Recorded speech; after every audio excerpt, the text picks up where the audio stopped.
For today's video, I want to talk about the idea of a self-cleaning aquarium. It's something that I've been working towards since I first got back into the hobby, and I've noticed a lot of other people seem to be interested in this type of setup too. So I thought I'd share my experiences to help other people work towards this type of aquarium in their own tanks. But before we dive in, I do want to clarify what I mean by a self-cleaning aquarium. There will always be some level of involvement from the keeper, but this involvement can be as simple as adding food to the tank, topping water up to counter evaporation, and trimming back excess plant growth. So by the term self-cleaning, I'm referring to a tank that handles most of the essential processes on its own, significantly reducing the amount of maintenance you need to do. So moving on to the key components of a self-cleaning aquarium, as this is another area that's often debated. But the truth is, with this type of setup, there's a lot of variables at play all at the same time, so a lot of the things you see discussed online are all relevant. It's just doing more of one thing will reduce the need for doing a different type of thing, and then that can be inverse in a different aquarium, and it will still work.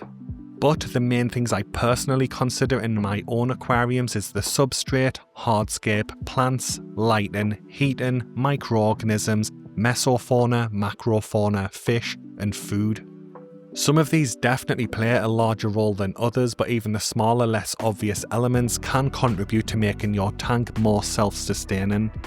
You can mix and match these as required to meet your personal preferences, but your choices will influence how much hands-on maintenance is actually required.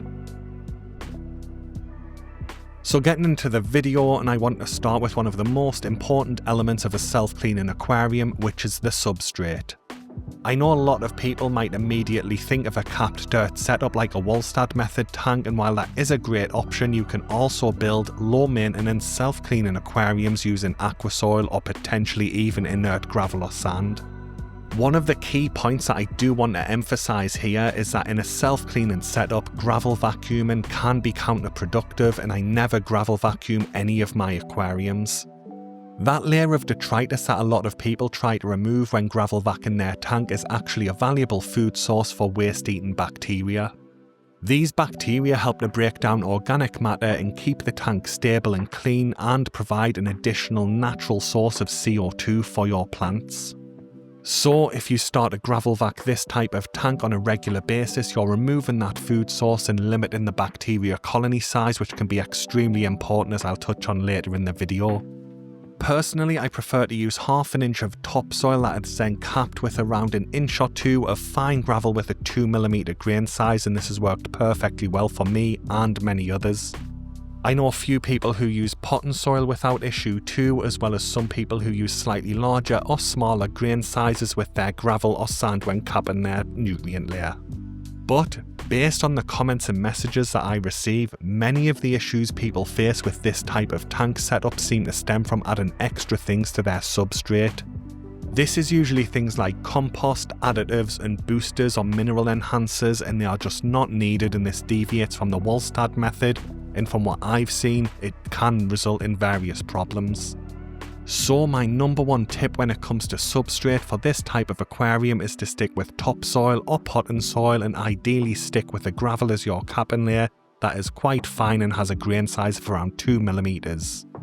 Topsoil offers a solid base of nutrients to get the system going, and it's also teeming with various microorganisms that will support other key processes in a self-cleaning aquarium. That said, my aqua soil tanks, which use the regular fluval stratum, require just as little maintenance as my capped dirt setups because of the other things I'll cover as we work through the video being implemented in those tanks too. While fluval stratum isn't pre-soaked in a nutrient solution like some of the more expensive aqua soil products, it does have a high cation exchange capacity thanks to the clay in its mix. This means it can absorb nutrients from the water column and store them in a form that your plants can uptake via the roots if needed. Technically, you can try this kind of setup with an inert substrate like sand or gravel, but personally I really wouldn't recommend it. Inert substrates don't provide an initial nutrient burst like topsoil or the nutrient absorption ability of aqua soil. I do have one heavily planted tank that uses inert gravel in an undergravel filter, but while the plants are grown, they are definitely struggling when compared to my other setups. In theory, detritus will eventually accumulate in the gravel and help feed the plants, but with a low bioload setup like mine with limited water-soluble nutrients, this can take a long time. So my recommendation would be to use capped dirt, as in topsoil that's capped with a fine gravel with no enhancements or anything else added to it, or you can go with a budget-friendly aqua soil like the regular fluval stratum formula. Next up is Hardscape, and this one is optional, but it is an area where it starts to deviate away from a traditional Wollstad method aquarium. This is because we are starting to place Hardscape in areas where plants would otherwise have been able to grow, but I have found that this can be worth it in some cases. It's essentially a trade-off between using live plants for everything or balancing the load between live plants and certain specialist bacteria that can do a similar job. On top of that, including Hardscape also opens up what you can do with your self-cleaning aquarium when it comes to the actual aquascaping and visual side of things too.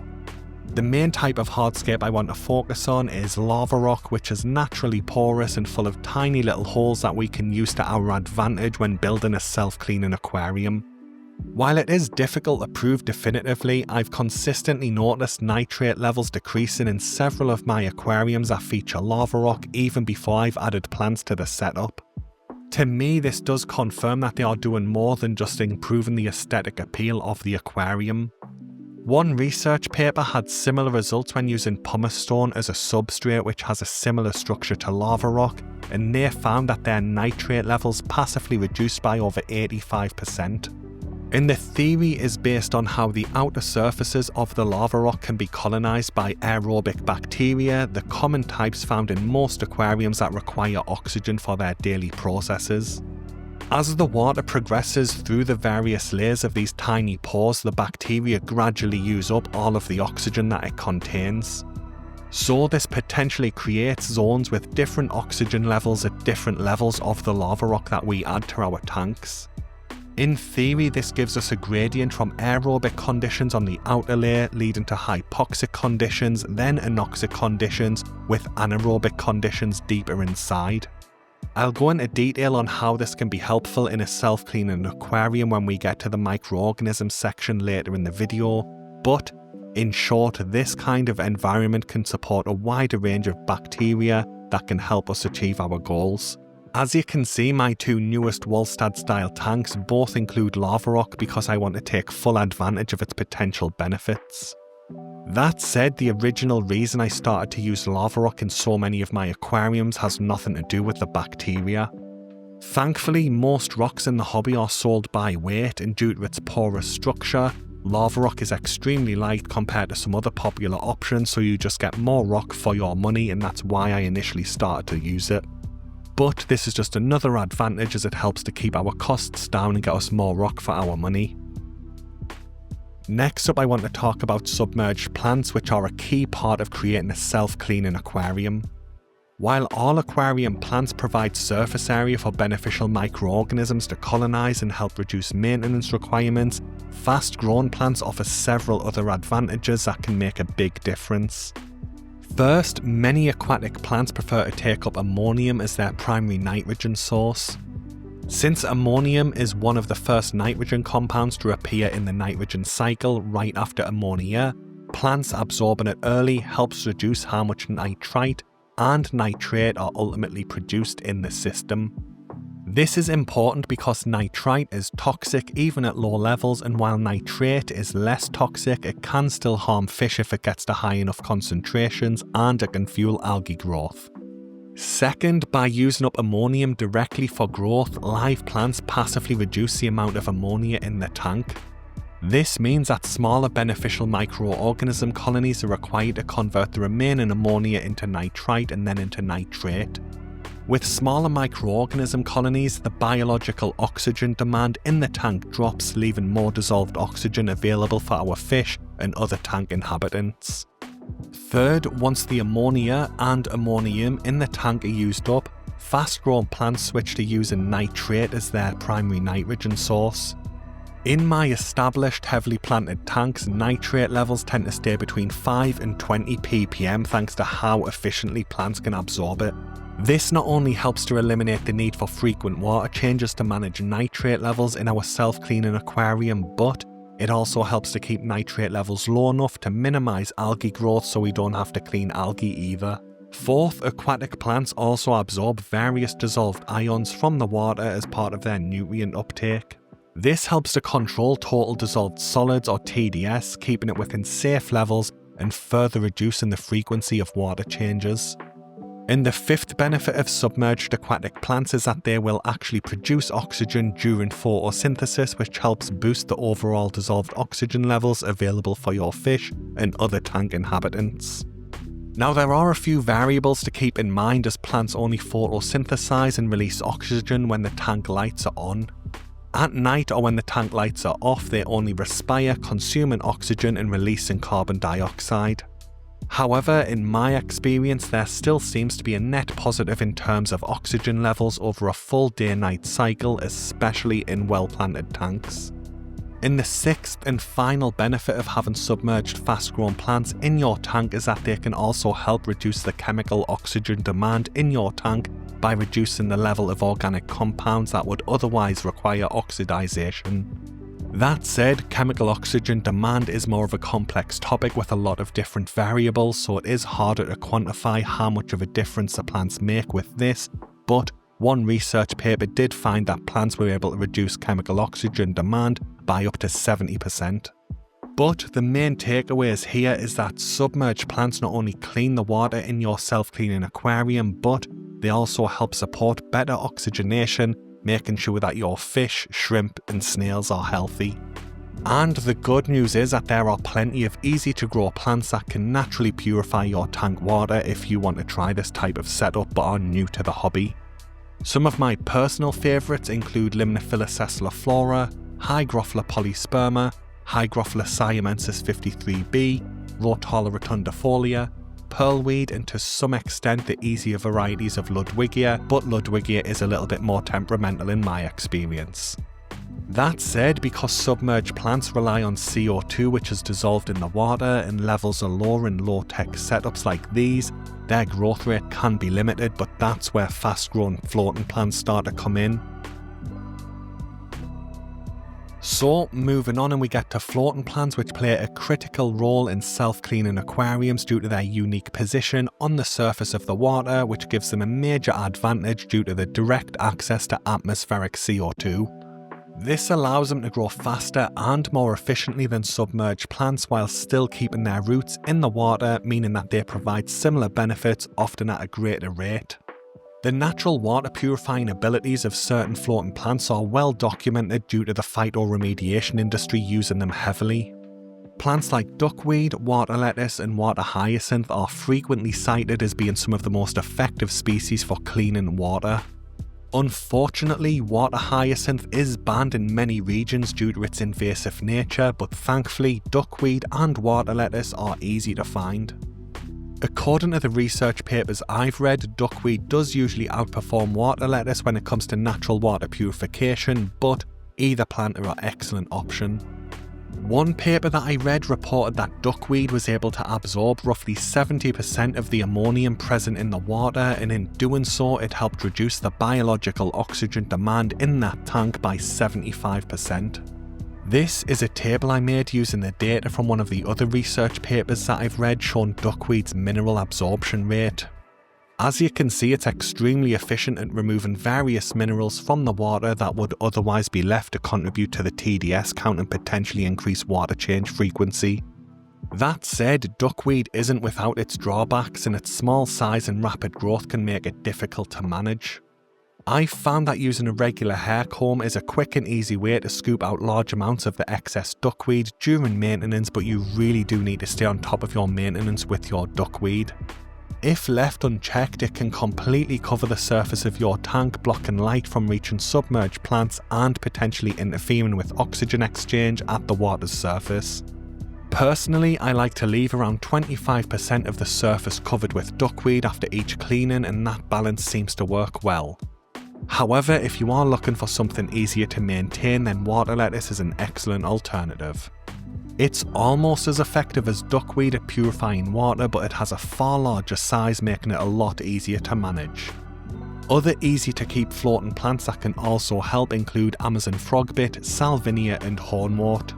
Red root floaters can potentially be helpful, but in my experience they grow at a slower rate and they are not as hardy as the other floating plants, so I use them mainly for aesthetics. The bottom line is that adding floating plants to your self-cleaning aquarium can dramatically enhance its performance, reducing maintenance and keeping your water parameters stable over an extended period of time.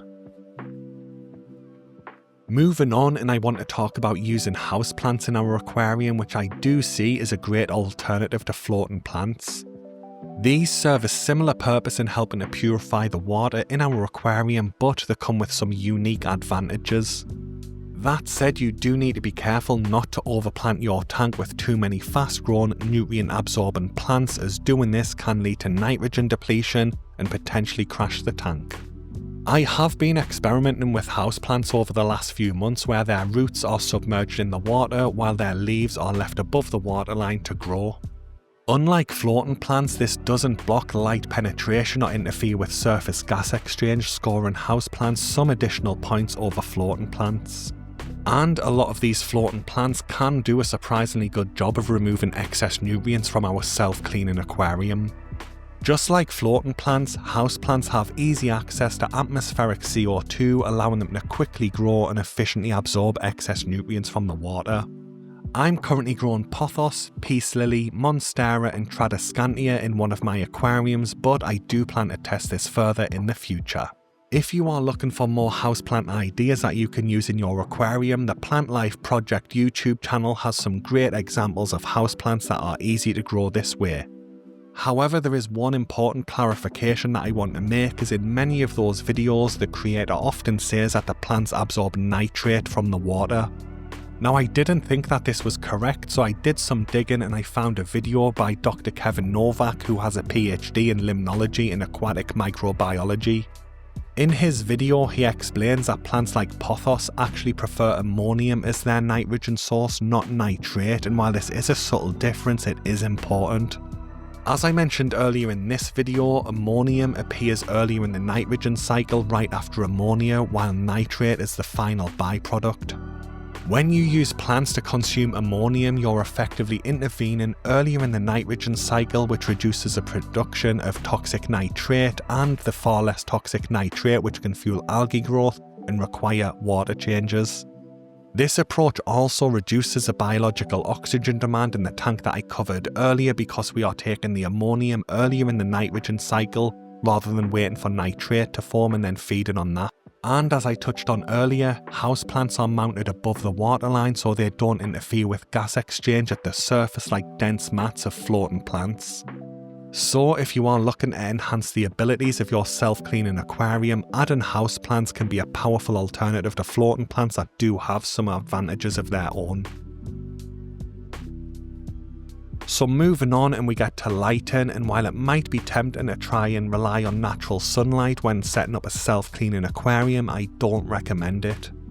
Using sunlight is actually part of what's known as a no-tech aquarium approach, which is a different method, and while it can work in certain situations, it can be very easy to get very wrong. This is because too much sunlight exposure can quickly lead to excessive algae growth that throws your tank out of balance and potentially crashes the full system. I know that some people do have the perfect home which gets just the right amount of light through their windows, but in my experience the risks outweigh the benefits.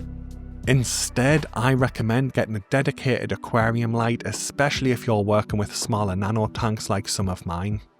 The Ciora SR616 is a personal favourite, and it's very budget friendly and has an excellent reputation amongst the community. The smallest model that I use on a lot of my nano tanks costs less than $20 US, making it hard to beat for value.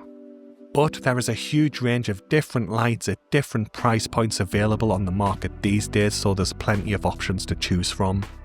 No matter which light you choose, I do highly recommend that you get one which has both adjustable brightness and a built-in timer. This gives you full control over both the lighting intensity and photo period, which is essential for plant health and algae control in this type of setup. In my tanks, I typically run my lights at full intensity for 6 hours per day, and I've been very happy with the results. But when it specifically comes to a self-cleaning aquarium, we can optimize this even further. As I mentioned earlier, plants only produce oxygen when photosynthesis is happening, which means they only do it when the lights are on. This means that in my current setups there's 6 hours of oxygen production followed by a longer period of 18 hours of just respiration where the plants actually consume oxygen. This is why I'm now experimenting with the daily light integral method in my newer tanks. By reducing the lighting intensity but extending the photo period to something like 10 or even 12 hours per day, we can further optimize our plants. This is because it lets us keep our lights on for longer each day, extending the oxygen production period while also reducing the oxygen consumption period of our plants. In theory at least, this helps increase the dissolved oxygen levels overall and remove the need for surface disturbance with things like air stones, which in turn helps contain the small amount of natural CO2 we are generating in the tank. But whether you choose to go with a short high intensity photo period or a longer moderate intensity photo period, I recommend you get a light with a built-in timer. This ties into something called photoperiodism, which is essentially the plant's internal clock similar to the circadian rhythm in humans. When your lights turn on and off at the same time every day, plants can adapt to that rhythm, which promotes healthier plant growth. Before I switched to using lights with timers, I can't even count how many times I either forgot to turn my lights on or off, which can throw off your plant's rhythm and potentially cause problems in a self-cleaning aquarium. But the good news is that the majority of modern LED lights on the market come with timers built into them now, so this really isn't an issue for most people. So to try and wrap up this section, I recommend you get yourself a Sciora SR616 light as an absolute minimum. There are definitely more expensive options on the market you can use if you want, and then you set it to maximum intensity for 6 hours per day. Ideally, you're going to be sticking to easy category plants as well, and I've had no issues growing those plants under the Sciora SR616. And if you're brand new to the hobby and don't know which plants are easy, I will link to the Denali and Tropica free plant databases in the description that you can use to find suitable easy category plants. So moving on, I want to talk about heating, which plays a more important role in self-cleaning aquariums than many people realise. Depending where you live, this may not be much of an issue if your ambient room temperature is high enough, but a lot of people will need to add a heater for optimal performance. Most people focus on heater use based on their livestock requirements, but in a self-cleaning aquarium, plants and microorganisms are just as important and can't be overlooked with their own unique temperature needs. If water temperature gets too low, plants can enter a dormant state where they stop growing entirely until water temperatures start to rise again. A great example of this is my Hygrophila siamensis 53B in my room temperature White Cloud Mountain minnow tank.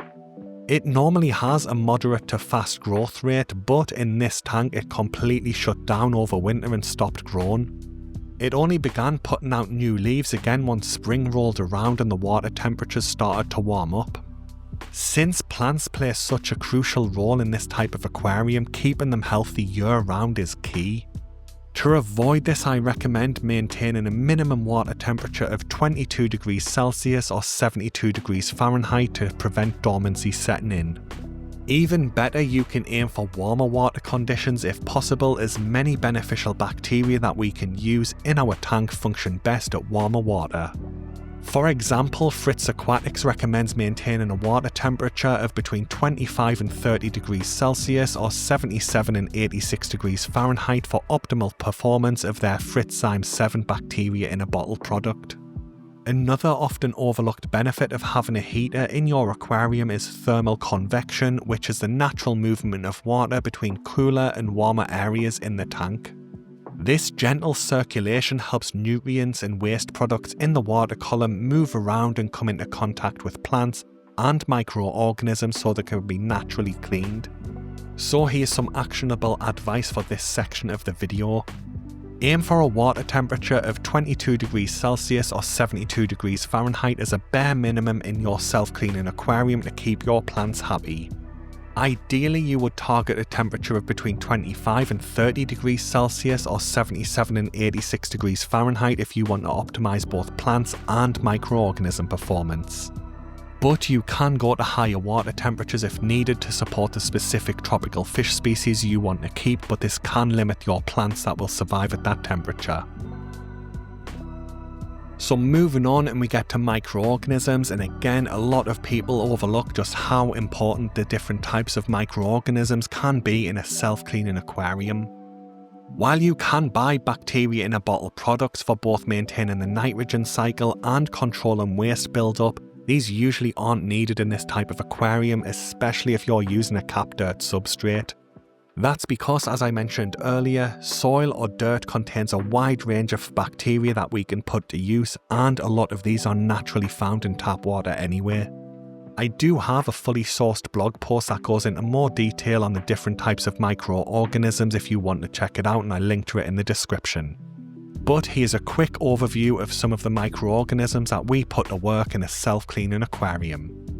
First up is ammonia oxidizing bacteria, and these are some of the most well-known microorganisms in the hobby.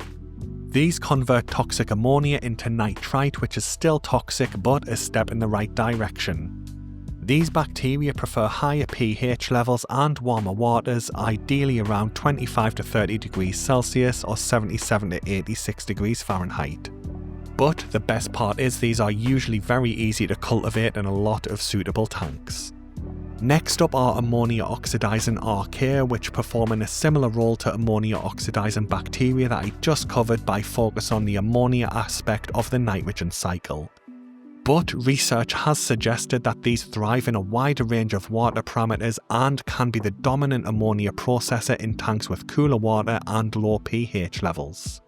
Thankfully, these are also very easy to cultivate in suitable aquariums, making it an easy option to use to our advantage.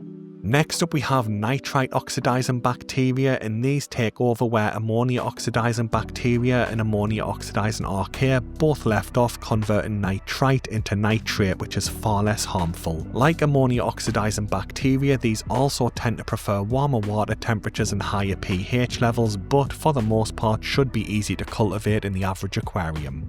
Next up we have complete ammonia oxidizing bacteria, or Commomox bacteria, and these were only discovered in 2015. Now the main advantage of Commomox bacteria is that they will handle the entire nitrogen cycle in a single microorganism, converting ammonia into nitrite and then finally into nitrate. While this is very helpful, the main advantage of Commomox bacteria is that they seem to be very versatile in the water parameters that they can thrive in. One research paper found that 66 of the 132 Nitrospira species that we know about are actually Commomox bacteria.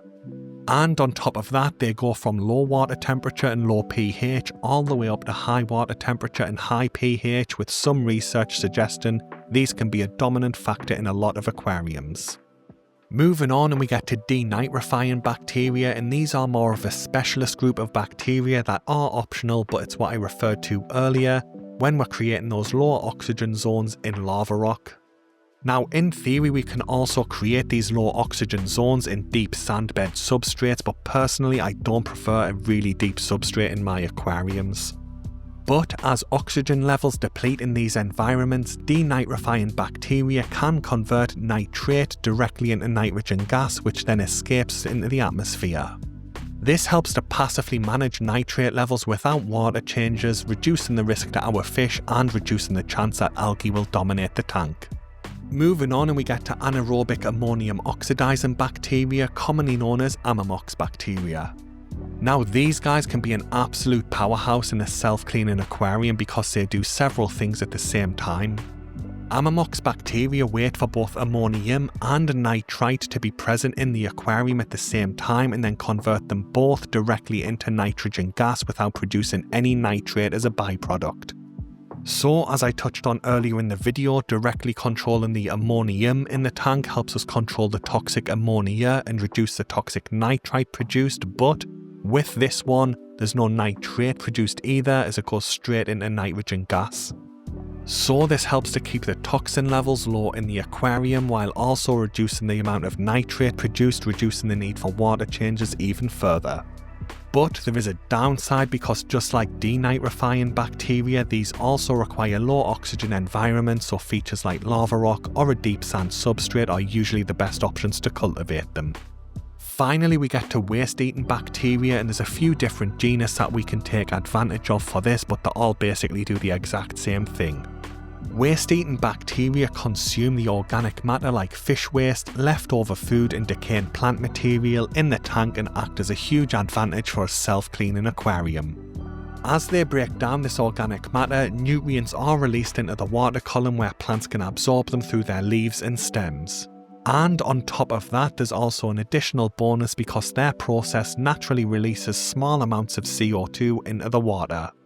Because most people looking to set up a self-cleaning aquarium are focusing on the low-tech side of things without CO2 injection, any natural CO2 we can generate in the tank is important. And this is why I mentioned earlier in the video that I never gravel vac any of my aquariums because it's essentially removing a food source for this type of bacteria which plays such a crucial role in a self-cleaning tank. So just to try and quickly summarise the microorganisms section of the video, because this type of aquarium isn't just about having fast-growing plants and filtration, we also need to think of things at microorganism level. It's about using everything we can at the same time to create a sustainable tank that has clean and safe water, which is also low maintenance. So moving on, and we get to Microfauna and Mesofauna, which are tiny little creatures that live in your aquarium such as copepods, ostracods, daphnia, nematodes and detritus worms. Now these little creatures are often overlooked, but they can play an incredibly helpful role in building a truly self-cleaning aquarium. I've intentionally added some of these species to my tanks for testing purposes, but I've never deliberately introduced detritus worms and they are still present in the majority of my setups. So chances are, even if you don't want to intentionally add any of these to your tanks, you will still probably have detritus worms in there at the very least. Before I go any further, I just want to be clear that I don't use the father fish resurrection jar method when getting these tiny little critters into my tanks. Personally, I just think there's too much risk involved with a resurrection jar, and I sourced my Microfauna from wildlifepondsolutions.co.uk, which are a pond specialist here in the UK and grow these little critters in their own tanks to sell to the pond industry. Now, one thing to keep in mind is that a lot of species of fish will see these little critters as a food source and will actively hunt them in your tank. So my advice would be, if you do want to add these to your tank, wait until it's cycled and wait until the actual plant cover grows in, so there's a lot of little hiding spots for them to hide away from your fish, because while they are surprisingly fast when they need to be, they do need hiding spots to avoid the attention of your fish. But these little critters are essentially one step up from the waste-eating bacteria that I covered earlier in the video. These little guys help to process organic matter such as uneaten fish food, fish waste and decaying plant matter by breaking it down into smaller pieces, contributing to the nutrient recycling process in the system. While they can definitely support the self-cleaning function of your tank, these guys are optional and are not essential. I have plenty of tanks running similar systems to this, be it capped dirt or aquasoil setups that don't use them, and they are still perfectly fine. So while Microfauna can be a helpful addition to your tank, and there's a high chance you've already got detritus worms in there whether you want them or not, it is something you can skip if you like. So moving up another layer, we get to Macrofauna, which are larger members of your cleanup crew such as shrimp, snails, waterlouse and scuds. Again, these guys are technically optional, but I would highly recommend introducing these to a self-cleaning aquarium, at least in some form. Personally, I'm a big fan of shrimp and prefer them over snails, but I still have snails in the majority of my tanks, but I also have waterlouse and scuds in one setup too. While many people only focus on the algae-eating abilities of these little critters, there is another advantage when trying to set up a self-cleaning aquarium. This is because they also do an excellent job of helping to manage the organic waste build-up in our tanks. In addition to algae, these little critters will also happily eat leftover food and decaying plant matter to help support the natural decomposition process in our self-cleaning aquariums. By doing this, they can help stimulate the activity of waste-eating bacteria by damaging the cells on decaying plant leaves, helping the bacteria break it down faster. Now these little guys don't directly eat fish waste, but they do sift through it while scavenging for food, breaking the fish waste down into smaller particles. To my understanding, these smaller particles are easier for waste-eating bacteria to break down, helping to add to the self-cleaning nature of the setup. My personal go-to combo is a mixture of Neocaridina shrimp, Armano shrimp and Neurite snails, and they work incredibly well together. But I would like to stress that if you are on the small and nano tank side of the hobby, it's usually a good idea to look for horned Neurite snails, which are sometimes called Cleathorn snails, because these are around a third of the size of the larger Neurite snail varieties. I also have ram's horn snails, waterlouse and scuds, and they can definitely contribute to this type of aquarium, but personally I do plan to stick with Neocaridina shrimp, Armano shrimp and Neurite snails in my future tanks.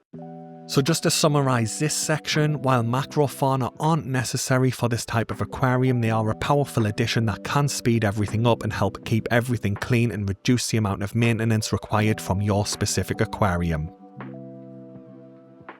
So moving on, and we get to the fish, and technically these are also optional, as a lot of people just go with shrimp tanks for this type of setup, and both options are perfectly fine. There are plenty of excellent fish species that work well in self-cleaning aquariums, but there's two things that I would recommend you keep in mind when choosing a fish species for this type of tank. Thankfully, both of these are easy to achieve if you simply stick with smaller fish species, and it will make this type of tank considerably easier to keep. The first one is to stick with low bioload fish, and smaller fish produce less waste, which means less ammonia entering the system, giving your plants and microorganisms a far easier job of keeping everything clean, balanced and safe.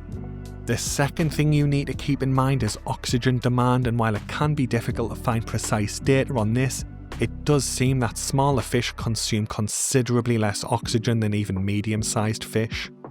From what I can tell, increasing the fish's body mass doesn't result in a linear increase in oxygen demand in the tank, but it's exponential to support the muscles and internal organs. So, in theory at least, a group of guppies could produce far less strain on your dissolved oxygen levels than a fully grown angelfish. Speaking of guppies, because they and most other live-bearing species are constantly on the hunt for food, and will happily eat leftover fish food, algae and detritus in the tank, helping to keep it clean. That said, if you've set your self-cleaning aquarium up with the right live plants and cultivated the right microorganisms as well as added shrimp and snails, then your choice of fish really does open up. You no longer need to focus on cleanup crew fish to help keep your aquarium clean, and you can pretty much choose whatever you want. Because these tanks are typically heavily planted, choosing fish with contrasting colours such as red, orange and yellow can help them stand out against the green backdrop of your plants. If you are new to the hobby and looking for compatible options, I'd suggest you research small community-friendly species like tetras, danios, rasboras, minnows and livebearers. But there are so many great, suitable choices that can thrive in this type of self-sustaining aquarium that will meet your needs. So moving on, and we get to feeding, which is a crucial part of maintaining a self-cleaning aquarium. I have a dedicated video going over feeding a Wallstad method aquarium that goes into a lot more detail, and I'll link to that in the description. Even though this type of setup isn't strictly a Wallstad method tank, the same feeding principles still apply. The goal here is to maximise the nutritional value of the food that we are adding, not just for your fish but also for your shrimp, snails and even the plants. While you can dose liquid fertiliser if you prefer, I personally prefer a natural fertilisation method where the fish food itself nourishes the entire system. That's why I stick to high quality foods that have named ingredients like actual insects, fish and plants as their primary and secondary components with minimal filler. My go-to foods are fluval bug bites in the Hikari range, both of which I use heavily across all of my tanks. Fluval bug bites come in 3 different granule sizes, with the green label being the largest and having a slightly different formula to the other 2. The dark blue label is the medium size granule and the light blue is the smallest size granule, and these 2 versions have the exact same formula, it's literally just the size of the granules that are different. Most of my fish go crazy for Hikari micro pellets too, and while it did take a while for some of them to warm up to it when I first switched over, now everything in my tanks love it. Hikari mini algae wafers, despite their name, actually contain very little algae and are mostly made up of fish meal, but my shrimp and snails absolutely love eating these too. I also intentionally add high potassium foods for my shrimp and snails to boost the potassium levels in the tank without using liquid fertilizers. Right now I'm using glass garden dandelion leaf pellets, which my shrimp really seem to enjoy, but I do want to move over to the spinach formula once they are back in stock. The key takeaway here is that I aim to deliver as many nutrients as possible through the food that I add, helping to keep the entire tank healthy, be it the fish, inverts and plants, without the use of extra fertilizers. So moving on, and we get to filtration. While a self-cleaning aquarium like this can definitely function without any technical filtration thanks to the work done by the plants and microorganisms, adding a filter does add a source of water flow and improves mechanical filtration. I also recently released a dedicated video on using filters in this type of setup, and I link to that in the description if you want to know more. But water flow is an often underrated topic in planted tanks. While your heater can create some passive circulation through thermal convection, a filter provides active movement, circulating the water more efficiently through the tank. This type of water flow can be important because it helps to distribute excess nutrients, oxygen, CO2 and heat throughout the full aquarium, and helping to keep everything safe and stable.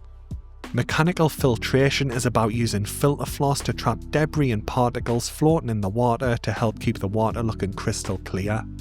Depending on your stocking level and how much you feed, mechanical filtration may not be necessary in your specific tank, but having it can reduce maintenance and ensure your tank always looks its best. In short, while filters aren't essential for a self-cleaning aquarium like these, they can add convenience and stability for a relatively low cost. For smaller tanks, which are 12 US gallons or 45 litres and less, you can use something like the Nicru Slim hang-on back that I use on some of my tanks and get great results.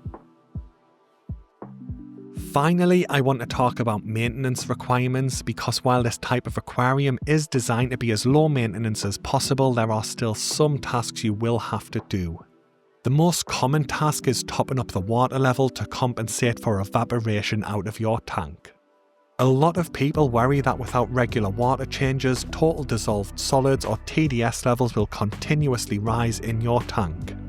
But in my experience with tanks like this is not true, because plants absorb a lot of the nutrient ions that can contribute to TDS levels, and microorganisms also play their part too. The frequency and amount of water you require for your top-offs to counter evaporation will depend on your tank's water temperature and local climate, but in all of my tanks it takes a couple of minutes a week to keep everything safe. Next is removing excess plant growth, and how often you need to do this depends largely on what plants you've chosen. Fast-grown plants like Limnophila sessiliflora, pearlweed and duckweed help to purify your water more quickly, reducing the need for water changes. But on the flip side of this, they also require frequent trimming, potentially even weekly, but thankfully this usually only takes a couple of minutes. If you do want a slow-paced approach, you can choose plants like Rotala rotundifolia that have a moderate growth rate.